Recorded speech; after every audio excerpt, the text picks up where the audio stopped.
Welcome back to part 2 of Let's Play the Punisher for the State Genesis. And of course, we're going on to the second level to Castle Perdue. And, you know, I went back and I noticed that there was a few mistakes of which I said in the very first part of Let's Play the Punisher. And that's with Nick Fury and the whole situation going on in this whole game, since, you know, it's comic book video games, things will be complex. There is some attention to detail differences. Like during the furry vs. boss battle, right before you go on and fight Bruno, the Punisher's van is a different color. And Nick Fury's scenario, the bus is, well, it's the same color, but the van is black. And, you know, the stages are named differently, the whole dialogue of the battle is different, and everything that went into the original, you know, dialogue in the Punisher's version of this stage is completely different. So we need to bring that into mind. You know, aside from that, there's just not really much to go on about that. They're both different because they say different things with the boss, and you know, that brings an interesting replay value. And I'm pretty sure those of you who are noticing, just answer the question: how come the Punisher just busts out a gun right now? You know, his main thing is to use guns, and, you know, use guns.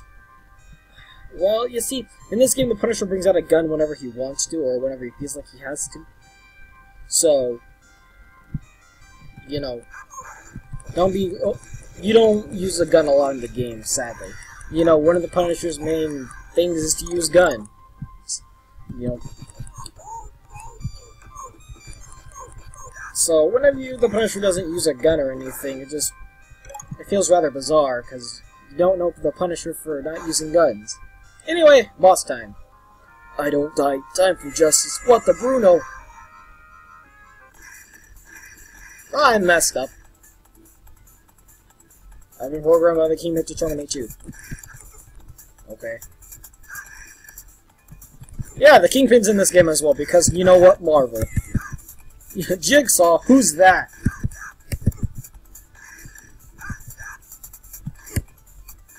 So, you know, this is you know, second boss, and, you know, and we are both having trouble hitting each other.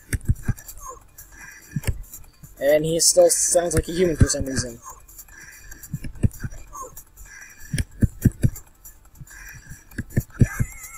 Ah!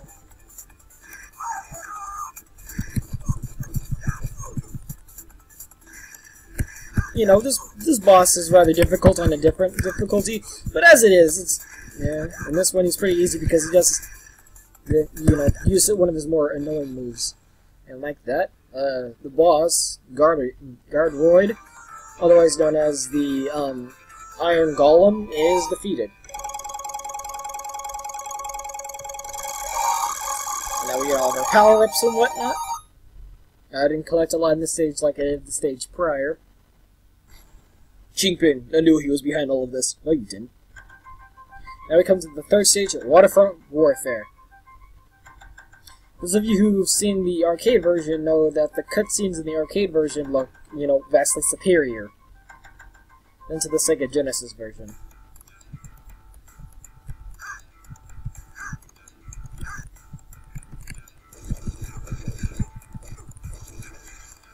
And, you know, Waterfront Warfare is, you know, I like to think this little stage was inspired by the scene in the 1989 Punisher movie.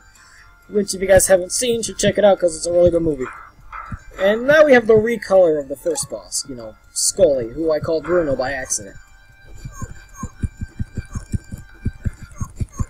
And, yeah, he's rather not too difficult.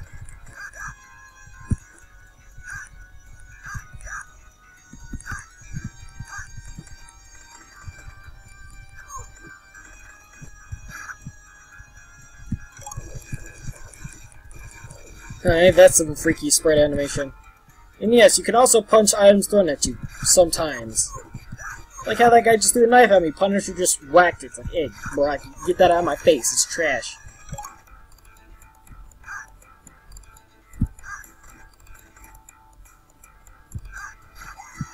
So, you know, Waterfront Warehouse is rather like all the other stages in this game. Looks really boring.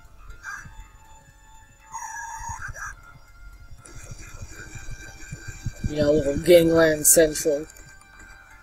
Got a whole bunch of people in their out-of-date vehicles coming in, you know, just... You know, if they have vehicles like that, I don't see how the police don't know that they're in a gang or not. Seriously.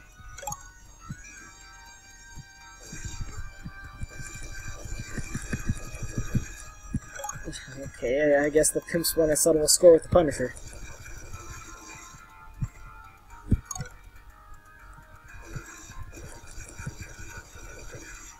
But, going back to how both the stages are different for the Punisher and Nick Fury, aside from that, there are some minor differences, like how some things are colored differently. Who's talking about how they handle the situation, what they think of the situation, and, you know, everything else of this sort. Just minor details like that. It gives it a nice little replay value, because both stages handle things differently. You know, and I like attention to detail like that. Anyway, we got another new enemy, like there are very few in this stage. And it's these little cyborg enemies who love to grab you and waste your time after they grab you.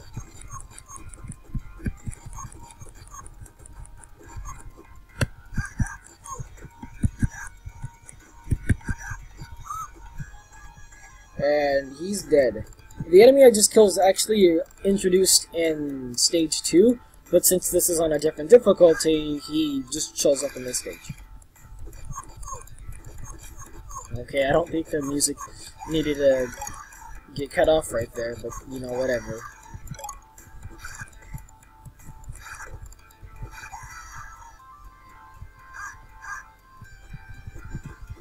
You know, we're kind of up to the boss of the stage, and as you guys have seen, most of the bosses in this game, you know, just reek Marvel glory. The Dark Age of Marvel.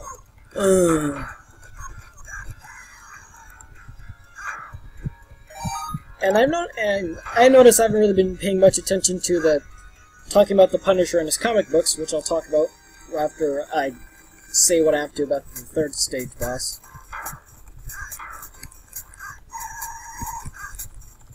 This boss is, you know, I don't know how his anatomy works, but hey, whatever. Bonebreaker is just a basic tank boss who can somehow survive off of all that equipment, but hey, whatever. I didn't design him, and I won't question his anatomy. Anyway, for those of you who don't know anything about the Punisher, he actually made his debut appearance as a villain in the Spider-Man comics. In the 70s, you know, the Bronze Age of Spider-Man, you know, the same age where Gwen Stacy died, the Green Goblin, you know, quote-unquote killed her when Spider-Man killed her, which, you know, I don't know how people confuse that. He snapped her back, her neck. Can't remember off the top of my head. But then the Punisher came in during the whole event when they were trying to replace the Green Goblin with another villain. That was really unpopular and, you know, began the Clone Saga, which all comic book fanatics should know what the Clone Saga Spider-Man is. But the Punisher came in, you know, just hired to fight off against Spider-Man. Oh god, look at the Kingpin. Quite a pitiful attempt to bring down my organization.